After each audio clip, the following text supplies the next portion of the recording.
నా యేసు ప్రేమ ప్రేమ ప్రేమ నా తండ్రి ప్రేమ ప్రేమ ప్రేమ నా యేసు ప్రేమ ప్రేమ ప్రేమ నా తండ్రి ప్రేమ ఊహకు వందని ప్రేమ నా యేసు ప్రేమ వెలకు వందని ప్రేమ నా తండ్రి ప్రేమ మనిషిని మనిషి ప్రేమించుటకు స్వార్థం మూల కారణం దేవా నీవు ప్రేమించుటకు నీ కృపయే కారణం మనిషిని మనిషి ప్రేమించుటకు స్వార్థం మూల కారణం దేవా నీవు ప్రేమించుటకు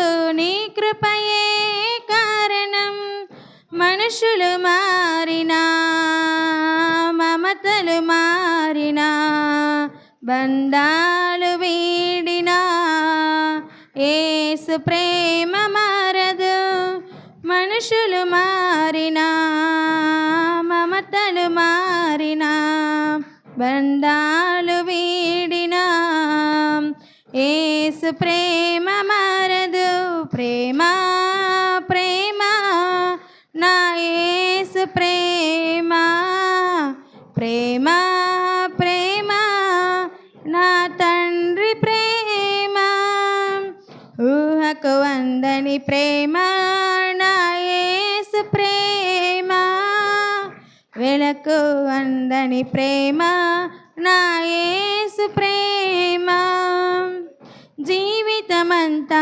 పోరాటం ఏదో తెలియని ఆరాటం నిత్యం ప్రేమకి వెదకడం దొరకకపోతే సంకటం జీవితమంతా పోరాటం ఏదో తెలియని ఆరాటం నిత్యం ప్రేమకి వెదకడం దొరకకపోతే సంకటం మనుషుల ప్రేమ కొంచెం ప్రేమకు కూడా లంచం యేసు ప్రేమ శాశ్వతం జీవితానికి సార్థకం ప్రేమ ప్రేమ నా యేసు ప్రేమ ప్రేమ ప్రేమ నా తండ్రి ప్రేమ ఊహకు వందని ప్రేమ నా యేసు ప్రేమ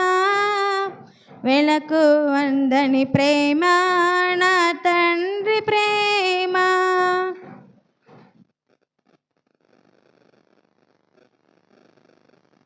దేవుని వాక్యం చదువుకుందాం. చదువుతారు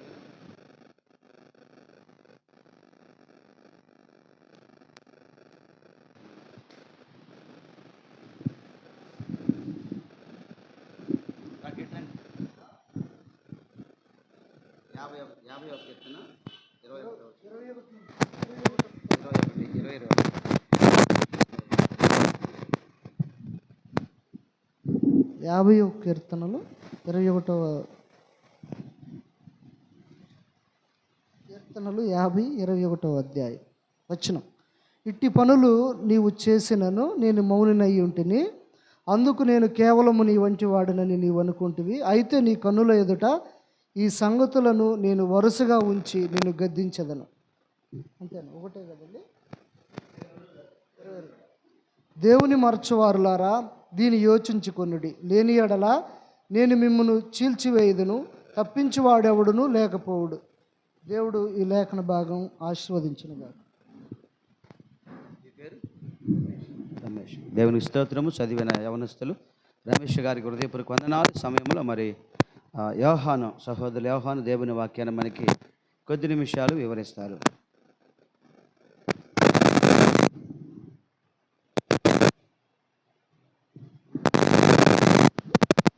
ముందుగా ఈ అవకాశం ఇచ్చిన దేవాతి దేవుడికి వందనాలు.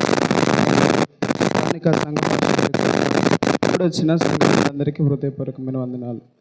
క్రీస్తునందు ప్రియ దేవుని బిడ్డలారా, ఈరోజు మన అంశము మనిషికి బుద్ధి ఎప్పుడు వస్తుందని లేఖన అంశము. కీర్తనల గ్రంథము 50వ అధ్యాయము 21వ వచనములో, కీర్తనల గ్రంథం 50వ అధ్యాయం 21వ వచనము.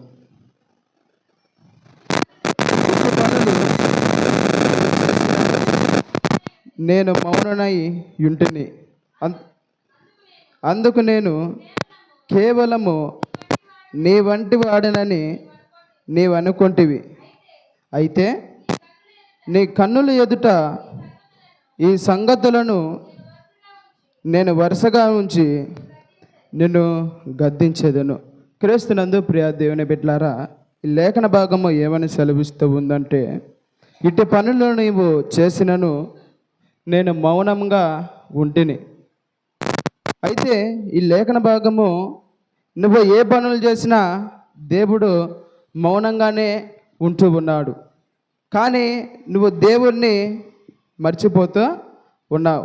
అలాగనే చర్చికి వెళుతూ ఉన్నావు, వస్తూ ఉన్నావు, కానీ ఇదంతా వ్యర్థమే. నువ్వు దేవుణ్ణి ఆరాధించి దేవుడు చేసే ప్రతి క్రియలను నువ్వు గ్రహించాలి. అలాగనే న్యాయాధిపతుల గ్రంథము 16వ అధ్యాయము, న్యాయాధిపతుల గ్రంథము 16వ అధ్యాయము 20వ వచనము. 20వ వచనము. ఆమె, సంసోను, ఫిలిస్తీయులు నీ మీద పడుచున్నారనగా అతడు నిద్ర మేలుకొని ఎప్పటి అట్టు నేను బయలుదేరి విడిచిపొమ్ము అందుకొనిను. అయితే యెహోవా తను ఎడబాయినని అతనికి తెలియలేదు. క్రీస్తునందు ప్రియ దేవుని బిడ్డలారా, సంసోను ఈ ఫిలిస్తీన్ల మీద పడుచు ఉన్నారనగా అతడు నిద్ర మేలుకొని మెప్పడినట్లు నేను బయలుదేరి విడిచిపొమ్మాడు. దేవుడు, నువ్వు దేవుడిని విడిచిపెట్టినా దేవుడు నిన్ను విడిచిపెట్టడు. కానీ ఈ రోజున నువ్వు తెలుసుకోవలసింది, దేవుడు నిన్ను బంధువులు విడిచిపెట్టి వెళ్ళిపోవచ్చు, స్నేహితులు విడిచిపెట్టి వెళ్ళిపోవచ్చు, కానీ దేవుడు నిన్ను విడిచిపెట్టి వెళతాడా? వెళ్ళడు. ఎందుకనంటే దేవుడు నిన్ను కని పెంచిన దేవుడు. నిన్ను మట్టి నుండి తీసి దేవుడు నిన్ను నిర్మించి ఉన్నాడు. అలాగనే యోనా గ్రంథము 2వ అధ్యాయము 1వ వచనము 1 నుంచి 5 వచనాలు చదివితే, యోనా ఎన్ని దినాలు చేప కడుపులో ఉన్నాడమ్మా? 3 దినాలు. దేవుడు 3 దినాల 1వ రోజు 2వ రోజు ఎంతగానో దేవునికి ప్రార్థించినప్పుడు దేవుడు ఆ ఫస్ట్ రోజో 2వ రోజో వడ్నేసేవాడే. కానీ ఎప్పుడైతే మనము దేవుణ్ణి ప్రాణాల మీదకి వచ్చినప్పుడు అప్పుడు దేవుడా నన్ను కాపాడు అని దేవుణ్ణి అడుగుతాం. కానీ ఈ రోజున మనము ముందుగానే దేవుణ్ణి తెలుసుకోవాలి. చదువుదాం. ఆ మత్స్యపు కడుపులో నుండి జీవనని యెహోవాను ఇలాగో ప్రార్థించను, నేను ఉపద్రవములో ఉండి యెహోవాకు మనవి చేయగా ఆయన నాకు ఉత్తరం ఇచ్చాను. క్రీస్తునందు ప్రియ దేవుని బిడ్డలారా, మనము కూడా మంచపడకల మీద ఉండపోవచ్చు. మనము కూడా దేవునికి మనవి చేయాలి. అయ్యా, నేను మంచపడకల మీద ఉన్నాను, నన్ను లేవనెత్తయ్యా అని ప్రార్థన చేయాలి. తర్వాత, పాతాళ గర్భంలో నుండి నేను కేకలు వేయగా నీవు నా ప్రార్థన అంగీకరించినావు. యోనా 3 దినాల చేప కడుపులో ఉన్నప్పుడు యోనా ప్రార్థన ఆలకించిన దేవుడు ఈ రోజున నీ ప్రార్థన దేవుడు ఆలకించడా? దేవుడు నీ ప్రార్థన ఖచ్చితంగా ఆలకిస్తాడు. నీవు నన్ను అగాధమైన సముద్రాలలో పడవేసి ఉన్నావు, ప్రవాహములు నన్ను చుట్టుకొనవన్నవి, నీ తరంగములు నీ కుడులను నన్ను కప్పి ఉన్నవి, నీ సన్నిధిలో నుండి నేను వెలివేయబడినను నీ పరిశుద్ధ ఆలయము తట్టు మరలా చూచేదని అనుకుంటుని. క్రీస్తునందు ప్రియ దేవుని బిడ్డలారా, మనము దేవుని సన్నిధి కనిపెట్టుకొని ఉండాలి. ఆనాడు నీ ప్రార్థన దేవుడు అంగీకరించాడు. అయితే నీవు నన్ను అగాధమైన సముద్రంలో యోనాను పడవేసినను దేవుడు ఆలకించాడు. ఈ రోజున నువ్వు చేసే ప్రతి ప్రార్థన కూడా దేవుడు ఖచ్చితంగా ఆలకిస్తాడు. ప్రాణాలు పోయే లోపల దేవుని ఖచ్చితంగా మనము తెలుసుకోవాలి. అలాగనే హెబ్రీ పత్రిక 12వ అధ్యాయము 16-17 వచనాల్లో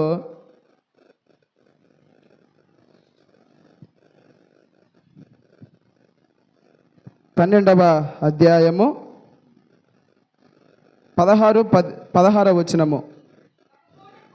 ఒక పూటి కూటు కొరకు తన జ్యేష్ఠత్వ హక్కును అమ్మివేసిన ఏసావు వంటి భ్రష్టుడైనను వ్యభిచారి అయినను ఉండునేమో అనియు జాగ్రత్తగా చూచుకొనిడి. ఈ రోజున నువ్వు కూడా ఏసావు లాంటి ఒక పూటి అన్నం కోసం నీ జ్యేష్ఠత్వ హక్కును ఆ ఏసావు అమ్ముకున్నాడు. ఈ రోజున నువ్వు కూడా అలాగా ఉన్నావేమో. కాబట్టి ఏసావులాగా ఉండకుండా తన యొక్క యాకోబులాగా ఉండాలి. కనుక ఒక పూటి కూటు కొరకు తన జ్యేష్ఠత్వ హక్కును అమ్ముకున్నాడు. కాబట్టి దేవుడిచ్చే ఆశీర్వాదం మనం పోగొట్టుకుంటాం.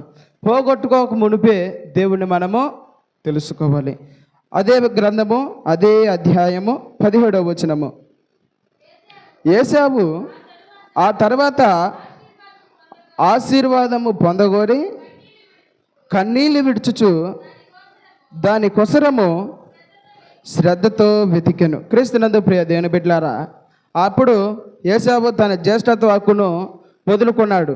ఇప్పుడు దేవుడిచ్చే ఆశీర్వాదం కోసం వెతుకుతా ఉన్నాడు. ఈ రోజున నువ్వు కూడా దేవుడిచ్చే ఆశీర్వాదం కోసం వెతుకుతూ ఉన్నావా? ఏసావు యొక్క జ్యేష్ఠత్వ హక్కును అమ్ముకుంటే ఆయనకున్న ఆశీర్వాదము పోగొట్టుకున్నాడు. ఈ రోజున ఆశీర్వాదం కోసం నువ్వు కన్నీళ్ళు విడుస్తూ ఉన్నావా? ఆశీర్వాదము మనం డబ్బుతో కొనాల్సిన అవసరము లేదు. ఏమన్నా వడ్డీకి తెచ్చుకునే అవసరమా లేదు. దేవుడు ఆశీర్వాదము అందరికీ ఇస్తూ ఉన్నాడు. తర్వాత మారు మనసు పొందక అవకాశము దొరకక విసర్జింపబడిని మీరు ఎరుగుదురు. కాబట్టి ఈరోజు నువ్వు బాప్టిజం తీసుకుంటే దిగి పరిశుద్ధాత్మ దేవుడు నీలోకి వస్తాడు. కాబట్టి ఒకటి, మనము దేవుడు చేయి విడిచిపెట్టి లోకం మునిపే దేవుడిని మనము తెలుసుకోవాలి. రెండవదిగా, ప్రాణాలు పోయే లోపల ఆనాడు యోనా చేప కడుపులో ఉన్నప్పుడు దేవునికి కన్నీళ్ళు విడుచుచు దుఃఖంతో బాధతో ఉన్నప్పుడు యోనా ఏ విధంగా ప్రార్థన చేశాడో ఈ రోజున నువ్వు నేను ఖచ్చితంగా ప్రార్థన చేస్తే దేవుడు నీ ప్రాణాలను రక్షిస్తాడు. అలాగే దేవుడిచ్చిన ఆశీర్వాదం ఏసావు పోగొట్టుకున్నాడు. ఈ రోజున నువ్వు కూడా ఏసావులాగా ఉన్నావేమో. కాబట్టి ఈ రోజున నువ్వు చేసే ప్రతి ప్రార్థన కూడా ఆశీర్వాదం కావాలని ప్రార్థన చేయాలి. అలాగనే హెబ్రీ పత్రిక 2వ అధ్యాయము 4వ వచనము. కాబట్టి రక్షణ ప్రభు బోధించట చేత ఆరంభమై దేవుడు తన చిత్తానుసారముగా సూచక్రియల చేతను మహత్కార్యముల చేతను నానా విధములైన అద్భుత చేతను వివిధములైన పరిశుద్ధాత్మ వరములను అనుగ్రహించుట చేతను వారితో కూడా సాక్ష్యం ఇచ్చుచుండగా వినిన వారి సైతం మనకు దృఢగా పరిచెను. క్రీస్తునందు ప్రియ దేవుని బిడ్డలారా, అయితే ఈ లేఖన భాగం ఏం సెలవిస్తూ ఉందంటే, ఆనాడు కుంటివాడికి దావీదు కుమారుడా ఒకసారి నన్ను కరువించు అంటే దేవుడు ఆ కుంటివాడిని స్వస్థపరిచాడు, కళ్ళు ఇచ్చాడా? అయితే దేవుడు ఈ రోజున నువ్వు కూడా ఆ విధంగా ఉన్నావేమో. దావీదు కుమారుడా నన్ను ఒకసారి కరుణించవని కేకలు వేస్తే దేవుడు ఈ రోజు నీ ఇంటికి కూడా వస్తాడు. ఆనాడు జక్కయ్య మేడి చెట్టు ఎక్కి దేవా అని యేసుప్రభుని చూడాలనంతో ఆశతో ఉన్నప్పుడు ఆ జక్కయ్య తన ఇంటికి రక్షణ వచ్చిందని యేసుప్రభు నేడు నీ ఇంట ఉండవలసి ఉన్నదని ఏ విధంగా యేసుప్రభు చెప్పాడో ఈ రోజున నీ ఇంటికి కూడా దేవుడు రావటానికి ఇష్టపడుతూ ఉన్నాడు. కానీ నువ్వు దేవుణ్ణి మర్చిపోతా ఉన్నావు. కాబట్టి ఈ రోజున నువ్వు మర్చిపోకూడదు. దేవుడా మా ఇంటికి రా, మా ఇంట్లో ఉన్న అప్పులు తీసివేయి, సమస్య తీసివేయి అని మనము ప్రార్థన చేయాలి. తర్వాత దేవుని యొక్క స్వరము, దేవుని యొక్క ఆనాడు ఆదాము అవ్వ ఆ సాయంకాలము ఏదోని తోటకు వచ్చి దేవుడు ఆదాములతో మెల్లని స్వరముతో దేవుడు మాట్లాడాడు. ఈ రోజున దేవుడు నీతో కూడా ఒక మెల్లని స్వరముతో ఈరోజు మాట్లాడబోతూ ఉన్నాడు. క్రీస్తునందు ప్రియ దేవుని బిడ్డలారా, ఈ రోజున దేవుడు నీతో మాట్లాడాలని ఎంతతో ఆశతో ఎదురు చూస్తూ ఉన్నాడు. కాబట్టి ఈ రోజున దేవుడు నీతో మాట్లాడాలి కనుక దేవుడితో నువ్వు కన్నీళ్లు విడుచుచు సంతోషముగా దేవుడితో ఉండాలి. అలాగనే మత్తయి సువార్త 25వ అధ్యాయము 8వ వచనములో దివిటీలు అనగా 10 మంది గల కన్యకలు ఉన్నారు. వారు పెళ్లి కుమారుని ఎదుర్కోబోటాకు వాళ్ళు ఉన్నారు. అయితే అందుట్లో 5గురికి నూనె ఉంది, 5గురికి నూనె లేదు. అప్పుడు మనం ఏం చేయాలి? పక్కవారిని అడుగుతాం. కాబట్టి ఈ రోజున నువ్వు కూడా దివిటీలు లేని ఆ యొక్క ఆరిపోయిన దివిటీలాగా నువ్వు ఉన్నావా సంఘములో? ఈ రోజున దివిటీలాగా ఉంటే, ఈ రోజున వెలిగించే దివిటీలాగా అనేక మంది ప్రజలుగా నిన్ను భావించాలి. చూడమ్మా, చర్చికి వెళ్ళినప్పుడు చాలా శ్రద్ధగా, చాలా బుద్ధిహీనులుగా వాళ్ళు ఉన్నారు అనే మాట చదువుదాం. 25వ అధ్యాయము 8వ వచనము. బుద్ధి లేని ఆ కన్యకలు మా దివిటీలు ఆరిపోవచ్చున్నవి కనుక మీ నూనెలో కొంచెము మా కీయుడని బుద్ధి కలిగి వారి అడిగిరి. క్రీస్తునందు ప్రియ దేవుని బిడ్డలారా, ఈ రోజున నువ్వు కూడా బుద్ధి కలిగిన వారిని నువ్వు అడుగుచున్నావా? కాబట్టి దేవుడు నీకు ఇవ్వబోతూ ఉన్నాడు. ఆనాడు చేసిన అబ్రహాము, ఎజ్రా చేసిన ప్రార్థన ఈరోజు నువ్వు కూడా చేస్తే దేవుడు నీకు ఆశీర్వాదము ఇవ్వబోతూ ఉన్నాడు. కాబట్టి మనము చేసే ప్రతి ప్రార్థన, అందుకే వాక్య భాగం సెలవిస్తూ ఉంది, కన్నీళ్లతో విత్తువాడు సంతోషమైన పంట కోసేదురు అంటున్నాడు. కాబట్టి నువ్వు దేవుని సన్నిధిలో కన్నీళ్ళు విడు, దేవుడు నీకు సంతోషమైన వరాన్ని ఇవ్వాలి. కాబట్టి అలాగనే లూకాసు వార్త 16వ అధ్యాయము 27, 28 వచనాల్లో వాక్య భాగము చదువుదాం.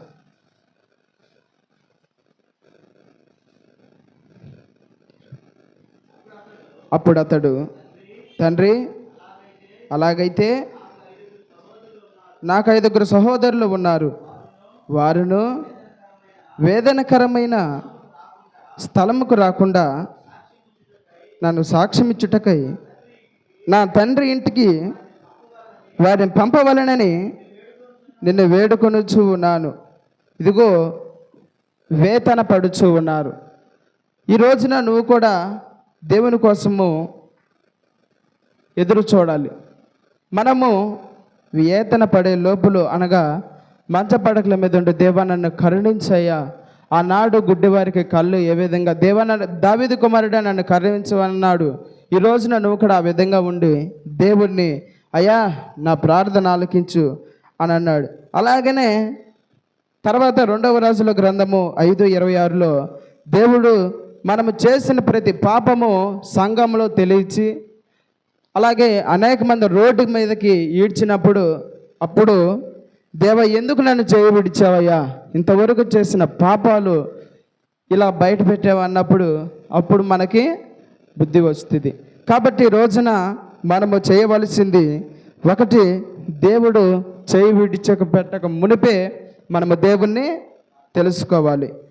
2 ప్రాణాలు పోయే లోపల దేవుణ్ణి తెలుసుకొని ప్రార్థన చేయాలి. 3వదిగా దేవుడిచ్చిన ఆశీర్వాదాన్ని పోగొట్టుకునే లోపల మనము దేవుణ్ణి తెలుసుకోవాలి. 4వదిగా సమయము పోనీయక సద్విగుణం చేసుకోవాలి. సమయము ఈరోజు ఉన్నవారు రేపు ఉండకపోవచ్చు, ఇప్పుడున్నవారు కాసేపట్లో ఉండకపోవచ్చు, కానీ అదే చదువుతున్నారు, సమయము పోనీయక సద్విగుణం చేసుకోవాలి. కాబట్టి ప్రతి వారము ప్రతి మందిరంలో ఆరాధన జరుగుతూ ఉన్నది. కాబట్టి మీ గురించి ప్రత్యేకంగా పాస్టర్ గారు ప్రార్థన చేస్తూ ఉన్నాడు. కాబట్టి ప్రతి ఒక్కరు కూడా మీ ప్రార్థన అవసరత ఉంటే పాస్టర్ గారు చెప్పండి. దేవుడు ఎలాంటి అనారోగ్యమైన, ఎలాంటి ఇబ్బందులైనా, ఎలాంటి అప్పులైనా సరే ప్రార్థన చేసింది. దేవుడికి తెలియంది ఏమైనా ఉన్నదా? ఏమీయో లేదు. కాబట్టి ఈ రోజున దేవుడు చెయ్యి విడిచిపెట్టక మునిపి దేవుడిని మీరు తెలుసుకోమని ప్రార్థిస్తూ అందరికీ వందనాలు.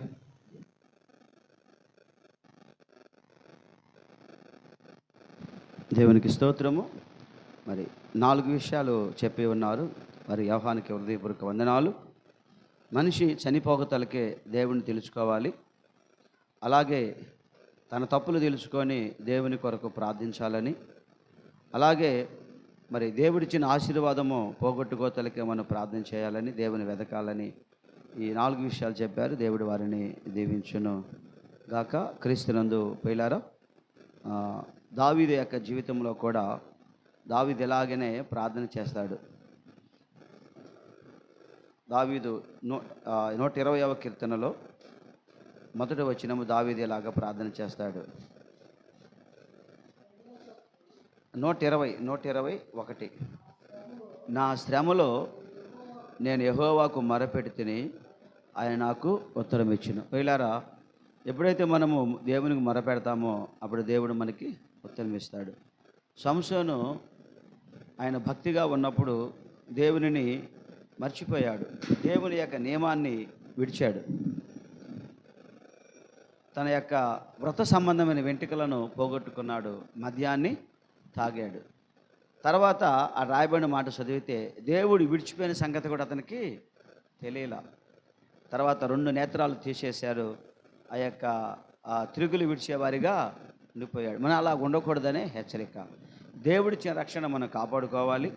ఇలా అలాగే దేవుడిని మనం తెలుసుకోవాలి. శ్రమల కష్టాలు వచ్చినప్పుడు దేవునికి మనము మొరపెట్టాలనేదే యొక్క వాక్యం యొక్క ఉద్దేశము. కనుక నా శ్రమలో నేను యెహోవాకు మొరపెడితిని, ఆయన నాకు ఉత్తరం ఇచ్చాను. సంసోను ప్రార్థన చేశాడు. చివరిలో మళ్ళా తన శక్తిని తనకి ఇచ్చాడు. యోనా కూడా మొదట్లో దేవుణ్ణి ధిక్కరించాడు.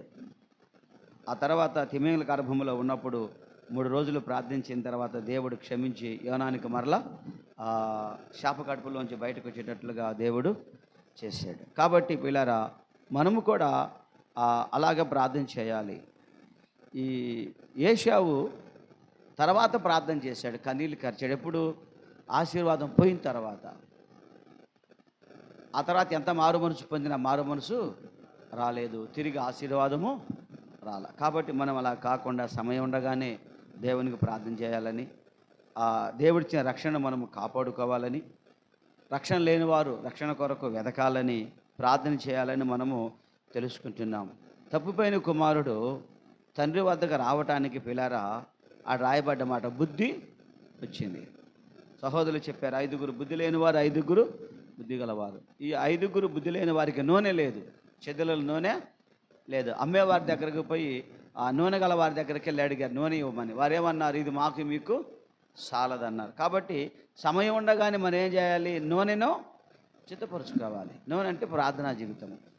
కాబట్టి పిల్లరా, దాన్ని మనము మర్చిపోకూడదు. నూనె అంటే వాక్య జీవితము. వాక్యాన్ని ఎరిగి ఉండాలి, ప్రార్థనా జీవితాన్ని కలిగి ఉండాలి. కాబట్టి మనం అలాగా ప్రార్థన చేయాలి.